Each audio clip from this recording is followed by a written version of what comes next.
wallahi ya Muhammad, inni la aqbidu ruha ibni Adam fa idza saraha sarhun min ahli qultu ma hadha sarah.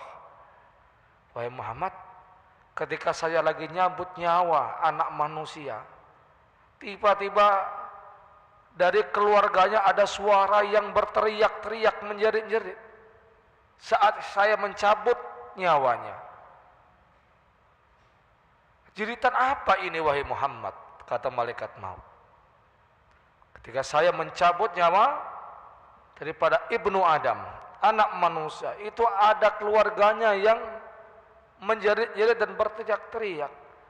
Kenapa seperti ini wahai Muhammad? Fa wallahi ma dhalamnahu, demi Allah saya enggak mendolimi dia. Saat saya cabut nyawanya, saya tidak mendolimi dia. Wala sabaqna ajalu, kami tidak mendahului ajalnya, kata malaikat maut. Wala stajalna qadrahu, kami tidak tergesa-gesa terhadap takdirnya, kata malaikat maut. Famalana fi qabdihi min dambin, saya cabut nyawa dia bukan karena dosanya, bukan, ya memang sudah ajalnya dicabut, kata malaikat maut.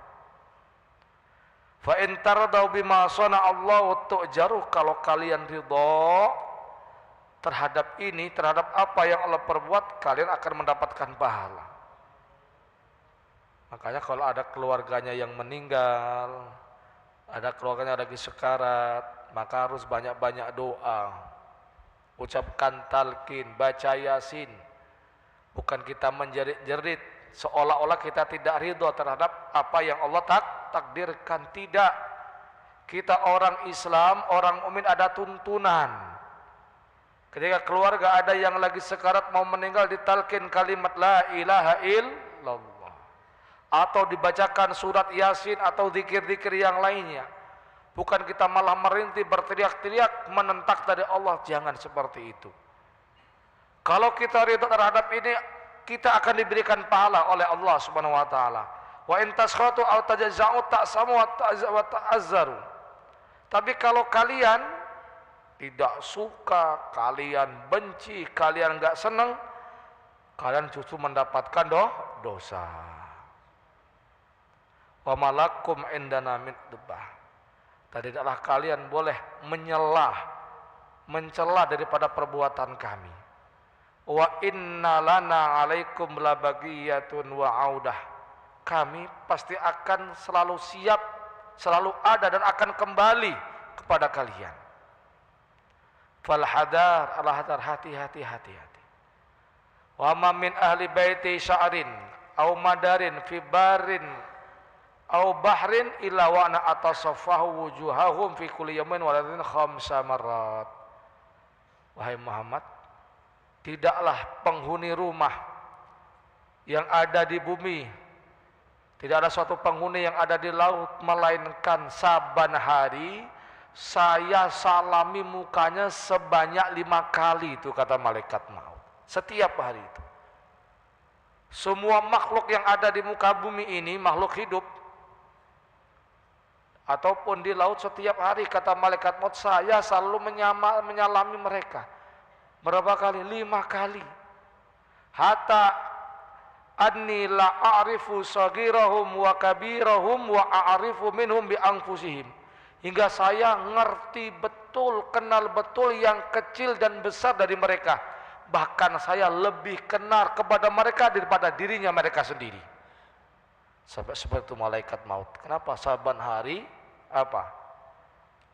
Ya, menyalami manusia, ya, musafahah wajahnya manusia sebanyak 5 kali. Wallahi ya Muhammad, law anni aratu an aqbida ruha ba'udatin maqaddartu ala dhalik. Demi Allah wahai Muhammad, kalau seandainya saya mau mencabut nyawa seekor nyamuk pun, maqaddartu ala dhalik, aku enggak bakal mampu. Aku enggak bakal bisa, kata malaikat maut. Hatta yakunullah ta'ala huwal amir biqabdiha, hingga Allah yang memerintahkan kami untuk mencabutnya.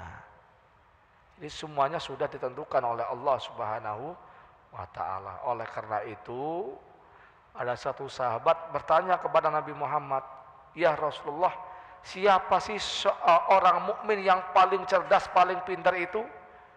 Maka Rasulullah menjawab, di antaranya adalah mereka yang paling banyak mempersiapkan untuk kematian.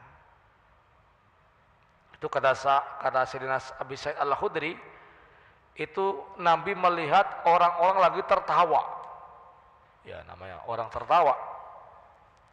Maka ketika Nabi melihat orang-orang lagi ketawa, Rasulullah menegur mereka, amma anakum law aksartum min dzikri hadi maladat lasagalakum amma aro. Kalian semuanya, kalau seandainya kalian ini banyak-banyak ngingat penghancur segala kematian, penghancur segala kenikmatan, pasti akan kalian menyibukkan diri dari apa yang aku lihat, kata Rasulullah SAW. Sumakala aksiru dzikra hadimil ladat, yakni al-maut. Perbanyak oleh kalian mengingat penghancur segala kelezatan. Apa itu? Kematian. Sumakala, kemudian Rasulullah menyatakan, ya Ka'ab, kemudian Rasulullah mengatakan, innamal qabru raudhatun min riyadil jannah aw hafratun min hufarin niron. Ya, yang namanya alam kubur itu bisa menjadi taman dari taman surga atau lubang daripada lubang neraka. Makanya Sayyidina Utsman bin Affan ketika melewati pemakaman berhenti sebentar, itu sampai nangis, dan nangisnya membuat jenggotnya basah, bajunya basah. Kemudian ditanya oleh para sahabatnya, wahai Utsman, kamu ketika mendengarkan Al-Quran enggak seperti ini, tapi ketika kamu melewati pemakaman kok seperti ini nangisnya? Maka apa kata Sayyidina Utsman? Saya mendengar Rasulullah SAW bersabda bahwasanya alam barzah, alam kubur itu kalau dia mudah di dalamnya, setelahnya akan lebih mudah. Tapi kalau di alam kubur sudah susah, sudah dapat azab, maka setelahnya akan lebih susah. Itu kata Rasulullah SAW. Wa qala Umar radhiyallahu anhu Ka'ab, ya Ka'ab, hadisnya anil maut. Sayyidina Umar bilang sama Sayyidina Ka'ab, Ka'ab, coba ceritakan kepada kami tentang kematian itu, bagaimana sih kematian itu? Qala, maka beliau menjawab, innal mauta kasajarati syaukatin udkhila fi jawfi ibni Adam. Kematian itu kayak pohon berduri yang dimasukkan ke dalam tubuh manusia, ke dalam perut manusia. Fa ukhidat kullu saukatin bi aurukin minhu. Setiap durinya itu nancap di urat. Itu ibarat kematian. Jadi kematian itu kata Sayyidina Ka'ab ibarat pohon baru dimasukkan ke dalam tubuh manusia, setiap durinya nancap di urat. Summa jadabar rajulun sadidul quwa. Setelah itu pohon yang berduri yang nancap di urat-urat tadi ditarik oleh orang yang begitu sangat kuat. Faqata'a minha ma qata'a wa abqa ma abqa. Yang bisa kecabut, yang tidak bisa kecabut tetap di dalam. Itu kematian, kata Sayyidina Ka'ab. Luar biasa sakitnya. Oleh karena itu Sayyidina Sufyan Ats-Tsauri ketika disebutkan di sampingnya tentang masalah kematian, la yantafi bihi ayyaman, enggak bisa melakukan apa-apa beberapa hari. Itu orang terdahulu seperti itu. Ketika disebutkan kematian di sisinya, diceritakan kematian apa? Beberapa hari enggak bisa ngapa-ngapa, diam baik. Fa idza su'ila an syai'in qala la adri. Kalau saking mendalam masalah kematian itu sampai beberapa hari nggak bisa melakukan apa-apa. Ketika ditanya, la adri, dia jawabannya, saya nggak tahu, saya nggak tahu. Memikirkan yang namanya kematian. Oleh karena itu, waqala al-hakim salah satun laisa lil akil ayyan saha. Kata para ahli hikmah, ada 3 hal yang mana seyogyanya orang yang punya akal itu jangan melupakan 3 hal ini. Apa? 1, fana uddunya wa tasrimu ahwaluha. Ya, fananya, hancurnya dunia dan hancurnya kondisi dunia ini. Jadi dunia itu nggak bakal abadi. Pikirkan betul itu. Dunia itu fana, akan hancur, akan binasa. Makanya Habib Abdullah bin Husain bin Thalib beliau mengatakan, dunia ka mahilil makar wa inna mahilil mamar. Fafkir wa ain fin nazar wa la takun kasaimah. Dunia ini adalah tempat lewat saja, bukan tempat tinggal. Oleh karena itu, renungkan, ambil pelajaran, jangan kamu seperti hewan, kata beliau itu. Wal mawat, kemudian kematian. Orang yang hidup di dunia pasti akan mati. Enggak ada yang namanya manusia hidup di muka bumi ini tidak mati. Bahkan Rasulullah pun, orang yang paling dekat Allah, yang dicintai Allah juga wafat. Maka persiapkan diri. Wal afat allati la amana lahum minha. Dan juga bencana, musibah, bala yang mana dia tidak ada akan selamat dari bala tersebut. Yang namanya orang di dunia pasti akan dapat ujian, akan dapat bala, akan dapat musibah, tidak akan selamat dia. Pasti akan dapat. Nah inilah dunia. Pikirkan betul. Yang enak, yang abadi, yang aman adalah negeri akhirat. Wa qala Hatim al-Asam rahimahullah ta'ala arba'atun la yarifu qadra illa arba'ah. Kata Hatim al-Asam, ada 4 hal yang mana 4 hal tidak bisa diketahui kadarnya kecuali dengan 4 hal. Qadrus sabab la ya'rifu illa syuyukh. Yang pertama, kadar harga pemuda tidak bisa mengetahuinya kecuali orang sudah tua. Kalau sudah tua baru dia bisa ngerasakan, ya Allah, kenapa muda dulu saya nggak banyak hadir ke majelis ya.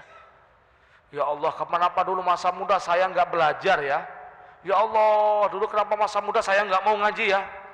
Jadi tidak ada mengetahui kadar harga masa muda kecuali orang sudah tua. Lah tua baru begitu. Orang sudah tua baru bisa ngerasakan, tahu kadar daripada yang namanya masa muda. Wa qadarul afiyah la yarifu ila ahlul bala. Kadar afiyah tidak bisa diketahui kecuali orang-orang yang kena bala. Nah, kalau belum kena bala belum tahu, sudah kena bala baru tahu. Oh ya Allah, kenapa ya waktu saya keluar dari rumah kok nggak baca doa, hingga saya dapat kejadian seperti ini. Kenapa ya saya kalau berkendaraan kok begitu kenceng, nggak pernah hati-hati. Nah, sudah kena bala baru ngerti yang namanya afiyah. Wa qadru sihat la yarfi ilal marba. Kadar kesehatan tidak bisa diketahui kecuali apa? Kecuali kalau sudah sakit. Sudah sakit baru bisa ngetahui yang namanya harganya sehat. Ya Allah, lah sakit mah ini sudah nggak makan, sudah sarong, makan sudah pakai infus, makannya pakai obat, nggak bisa kemana, cuma diranjang saja, nggak bisa bertemu dengan saudaranya, dengan tetangganya, dengan teman-temannya, malu ngerasukan. Ya Allah, begitu mahal yang namanya sehat. Kalau belum sakit belum bisa ngerasakan namanya. Oleh karena itu kemarin kan sudah disampaikan, jaga sehatmu sebelum kamu sakit. Makanan dijaga, kan Nabi mengajarkan kepada kita. Kalau makan jangan panas dulu, dinginkan dulu. Ternyata dalam medis kalau makan panas-panas gulanya tinggi, kan seperti itu. Banyak makan kurma, banyak makan buah dan lain sebagainya, itu yang diajarkan oleh Rasulullah SAW. Jaga sehatmu sebelum kamu sakit. Nah, orang tidak akan bisa mengetahui yang namanya harganya sehat kecuali setelah dia sakit. Jaga. Wa qadrul hayah la ya'rifu ilal mauta, dan juga kadar kehidupan tidak bisa diketahui setelah dia wafat. Nah, setelah mati, setelah sakaratul maut, ya, dia sudah bisa melihat alam lain, baru apa? Nyesel. Robbi laula akhartani ila ajalin qarib fa asadaka wa akum minas solihin. Ya Allah, undur nyawa saya, tunda sebentar saja. Saya kepingin menjadi orang soleh, pengen bersedekah, percuma karena sudah sakaratul maut, nyawa sudah di tenggorokan, taubat pun tidak diterima. Harga hidup bisa diketahui setelah kematian. Oleh karena itu, selagi kita hidup, manfaatkan hidup ini untuk beribadah. Sebagaimana kemarin disampaikan, ya, ambil, manfaatkan hidupmu sebelum kamu wafat. Apa? Dengan melakukan kebaikan, ibadah dan lain sebagainya. Inilah diantara sesuai dengan makna apa? Iqtanim khamsan qabla khumsin. Manfaatkan 5 hal sebelum datangnya 5 hal sebagaimana telah dijelaskan. Oleh karena itu, ya, manfaatkan hidup ini untuk betul-betul demi negeri akhirat. Banyak-banyak ibadah, banyak-banyak ke masjid, banyak-banyak ke majelis ilmu, banyak-banyak dekat dengan orang-orang yang soleh, dekat dengan para ulama, hadir ke majelis mereka. Insya Allah dengan hal yang tersebut kita akan dibimbing oleh Allah Subhanahu wa taala dan wafat dalam keadaan husnul khotimah. Orang kalau sudah husnul khotimah di kuburan enak tuh. Kalau dari kuburan enak, di akhirat lebih enak lagi. Tapi kalau orang sudah su'ul khotimah, na'udzubillah min dalik, di alam kubur susah, di akhirat lebih susah. Semoga kita semuanya yang hadir dan orang-orang yang kita cintai pada saatnya wafat, Allah wafatkan dalam keadaan husnul khotimah. Amin ya rabbal alamin. A'udzubillahi minasyaitonir rajim. Bismillahirrahmanirrahim. Alhamdulillahirabbil alamin. Allahumma shalli wa sallim ala sayyidina Muhammad. Allahumma barik lana fi Sya'ban wa ballighna Ramadan. Allahumma barik lana fi Sya'ban wa ballighna Ramadan. Allahumma barik lana fi Sya'ban wa ballighna Ramadan. Allahumma ati nufusana taqwaha wa zakkiha anta khairu man zakkaha anta waliha wa maulaha. Allahumma hdina li ahsani amali wal akhlaq la yahdi la asani la anta wasrif anna sayyi'aha la yasrifu anna sayyi'a ila anta. Ya Allah biha, ya Allah biha, ya Allah bi husnil khatimah. Ya Allah biha, ya Allah biha, ya Allah bi husnil khatimah. Ya Allah biha, ya Allah biha, ya Allah bi husnil khatimah. Rabbana atina fid dunya hasanah wa fil akhirati hasanah wa qina adzabannar. Wa sallallahu ala sayyidina Muhammadin nabiyil ummi wa ala alihi wasallam. Bi fadli subhana rabbika rabbil izzati amma yasifun. Wassalamun alal mursalin alhamdulillahi rabbil alamin. Assalamualaikum warahmatullahi wabarakatuh.